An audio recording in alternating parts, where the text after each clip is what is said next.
So panibagong araw, panibagong loan up review na naman po ang ating pag-uusapan, expose at sisilipin nga. Dahil alam nyo na kung napakadami na rin talaga nag-uusbungan ng mga bagong loan up ngayon. This early 2025 nga. And isa nga po dito is si Packet Pera 2025. As in, bagong-bagong loan up lang po ito na nagpapautang daw up to 84,000 pesos. Kung may butal talaga siya na 4,000 pesos, hindi na lang sinabing 80,000 pesos, hindi na lang sinabing 85,000 pesos. May butal talaga siya, guys. But anyways, dahil mga bagong loan up nga ito. So honestly, sa mga bagong loan up na nag-o-offer po ng mga higher amount, ng mga very high amount, napapaisip ka, nakabago-bago nga lang. Do you think ba na ibibigay talaga nila yung ganitong amount? At do you think ba talaga mag-o-offer sila ng ganitong amount? Of course, kung ma-approve po tayo dito, magsisimula talaga tayo sa mga small amount. Well, in this video, i-share ko po sa yung buong details po nito si Packet. Pero paano ba mag-apply dito? Ano yung mga requirements na hinihingi nila? Mabilis lang ba ma-approve? Magkano yung interest rate? Nare-recommend ba natin tong loan up na ito? Pero honestly, may hinahanap kasi ako dito sa aking app store and then nakita ko siya. Ito yung lumabas. May bagong-bago na naman ito loan up na ito. Nakalagay kasi Packet Pera 2020. Which, syempre na-intriga ako. At gustong-gusto ko talaga siyang pasukin. Anyways, ito si Packet Pera Mabilis Cash.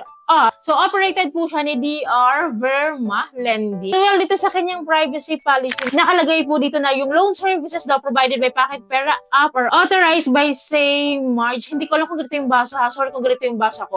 Marge Financing Incorporated sa lending institution approved by the SEC. Of course, siya nag-agad natin kung nandun siya and gladly po, good to know na nandoon siya and good to know po na nasa list of recorded online lending platform. Kahit paano legal sila ba? At wag pa kasiguro dahil ang dami talaga mga loan up ngayon na kahit legit naka-registered sa SEC, kung ligwak din naman ang tataas ng mga interest rate. Kaya nga po sa mga bagong usbong na loan up, talagang sinisili po natin yan. Para kahit paano maging aware tayo dito, bago nyo pa po siya ma-encounter. And of course, wag nyo muna siya i-download ha. Ako po muna yung mag-try, no? Tingnan nyo mabuti guys yung process ng application kung magugustuhan nyo yung batong loan up na ito. After the end of this video, panoorin nyo po muna bago po kayo mag-decide mag-download or mag-apply sa loan up na ito. Well, i-open po natin yung app after downloading po. And then here po, marami siyang mga nagpo-pop up na permission na usual naman. So next lang po tayo. And then nandito na nga po tayo sa dashboard po ni Packet Pera na meron nga po siyang ino-offer po na 84,000 pesos and 180 days to pay down and then 0.06% a day. So very familiar sa ating mga ganitong galawan, ano? And to my surprise po, dito sa may baba,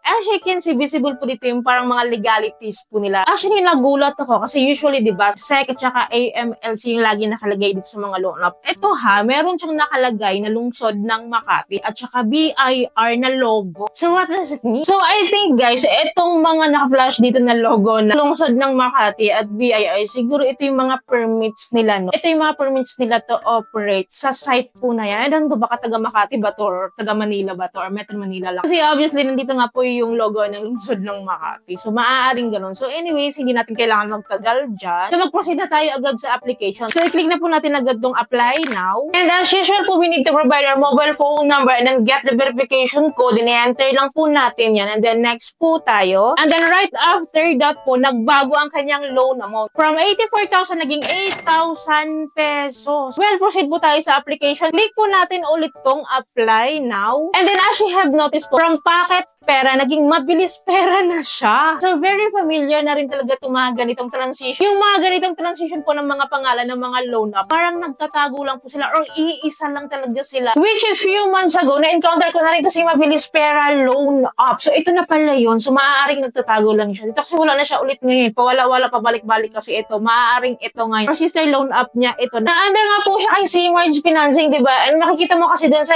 SEC website po, wala siyang parang loan up na nakadeclare doon. Halagay kasi dito, no? Facebook page used for marketing purposes only daw ito. Hindi po nakadeclare dito si Packet Pera kasi Mabilis Pera po. But maybe kung sooner mag-update itong si Marge Financing Incorporated, no, about sa mga loan apps niya. And, well, anyways, nandito na rin naman tayo kahit nagpalit ng pangalan ito si Packet Pera to Mabilis Pera, no? So, proceed po rin tayo sa application process, which is, ito po yung application process na nanghihingi po sila ng authentication info natin, personal info, job information, contact information, and then payment account information. authentication. Of course, click po natin to agad-agad yung apply para makapag-start na po tayo dito. So, dito po hinihingi po nila yung identity authentication po natin, which is our IDs po ito and our facial recognition po. And then sa IDs nga po pala, ito po yung hinihingi nilang mga IDs po. And then right after that, pipicturean po natin tong ID po natin. And kapag napicturean po natin, agad-agad po mag-auto-fill up po yung info, yung details po ng ID natin dito. And then i-check po natin. And sa case ko po, hindi nila na-detect yung aking birthday. Mali po yung aking birthday. Mali po yung ibang info dito. Of course, in-edit ko pa siya. Well, next po tayo, no, which is the facial recognition natin. So, after that facial recognition, so na-certified na po yung ating authentication, finish na siya. So, next tayo, which is the personal information. So, as usual po, nanghingi po sila sa atin ng ating personal details. After filling up the personal information, next po tayo, which is the job information na. So, dito po sa job information, pinili ko po yung unemployed po. Kahit unemployed po yung pinili ko, kailangan ko pa rin mag-fill up ng company name. Bakit ganun, di ba? Which is dapat hindi na unemployed nga, di ba? Anong kumpanya mo kung unemployed or housewife yung pinili mo, di ba? Loko-loko din tong app na to eh. Di ba nakakaloka yon? Anyways, pinipilapan ko lang po ng nantong mga to. So, ano nga naman ipiprovide mo, di ba, kung unemployed? So, after the job information is the contact information po, which is nanghihingi po sila ng 5 contact info, which is ma-access po natin sa ating phone book list. And then right after that, is the payment account information na ito po yung disbursal method po. So, pipili po tayo kung e-wallets ba or bank. Kapag nakapili na po tayo, back tayo dito sa certification conditions. And then makikita nyo po dito na na-fill up na po natin lahat ng application process. Dito naka-certified na po. So, click na po natin tong apply. And then agad-agad, hindi pinag-iisipan. Meron na po tayong loan amount po na 2,000 pesos. So, from 84,000, naging 8,000, naging 2,000 pesos. So, dito po, i-click ko lang yung loan para makita ko yung loan dito. Or baka auto-disburse na agad-agad na pag ganitong kinlik mo yung loan. Anyways, click natin tong loan. Then yun nga, buti na lang, no, nakita natin yung summary of loans niya, tsaka yung mga interest rates, which is ito yung pinaka-exciting part po dito. And as you can see naman, ang matatanggap na lang daw po natin is 1,200